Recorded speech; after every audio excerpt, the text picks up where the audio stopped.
what camp looks like after a bear tears it apart. Just iced over. It's a cold morning. About 10 degrees. The aftermath of what happens after a grizzly bear in Alaska comes in and commandeers your tent. Just come here, I'll check it out. I mean, he puts a door at both ends of your tent. When I hiked out back, this bear came in from behind the tent and came crashing through the back end of the tent. This was only about 2 weeks after Ivy and Steve Gruber got down to taking their moose.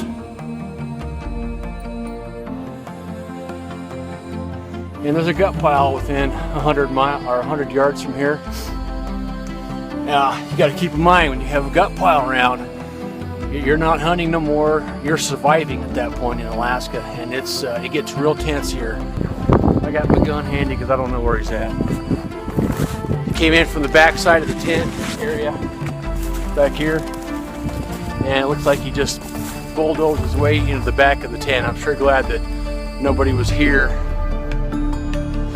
Did you hear that? Keep your eyes open. I hope that nobody was here when this happened. He's right there on that ice. Looking right. He's eating a fish or something. Yep, must have lured him in, and being gone from camp for a week, we got snowed out. And it's winter up here now in Alaska. But, here's what the backside of a tent looks like when the bear comes crashing in.